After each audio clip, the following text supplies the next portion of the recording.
बिस्मिल्लाहिर्रहमानिर्रहीम। अस्सलाम वालेकुम व्यूवर्स, आज मैं आपके लिए लाया हूँ एक बहुत ही ज़बरदस्त रेसिपी मिंट मार्गेटा की, यानी पुदीने की शरबत की, जो इंसान को कूल और ताज़ा दम करता है और मैदे को ठंडक पहुँचाता है। और अगर आपने कुछ हैवी खाना खाया है या हाजमे का मसला हो तो इसका एक गिलास पीने से आपका सारा मसला हल हो जाएगा, सब कुछ मिनटों में हज़म हो जाएगा और जायका ऐसा लाजवाब के बच्चे बूढ़े बहुत शौक से पिए हैं।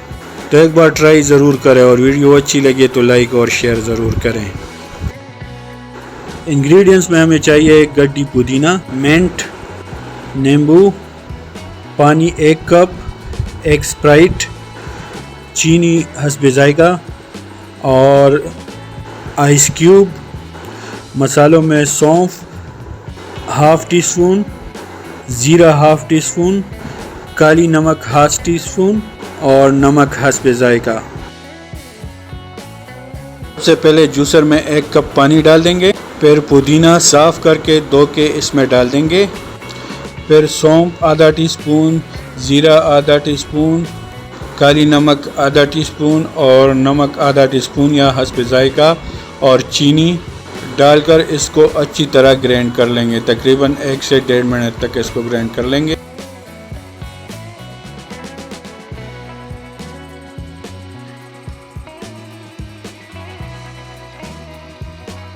ग्राइंड करने के बाद 3 से 4 अदद नींबू का रस इसमें डाल देंगे और फिर स्ट्रेनर की मदद से इसको छान लें और फिर आइस क्यूब डाल के 7 अप, स्प्राइट या कोई भी सोडा वगैरह डाल के आप इसको हल करके सर्व कर लें। एक बहुत ही ज़बरदस्त मिंट शरबत तैयार है जो कि आपको ताज़ा दम रखने के साथ साथ आपके मैदे को भी तक़वियत देगी। एक बार ट्राई ज़रूर करें, दुआएं देंगे इंशाअल्लाह। वीडियो अच्छी लगी हो तो लाइक और शेयर ज़रूर करें, दुआओं में याद रखें। अल्लाह हाफ़िज़।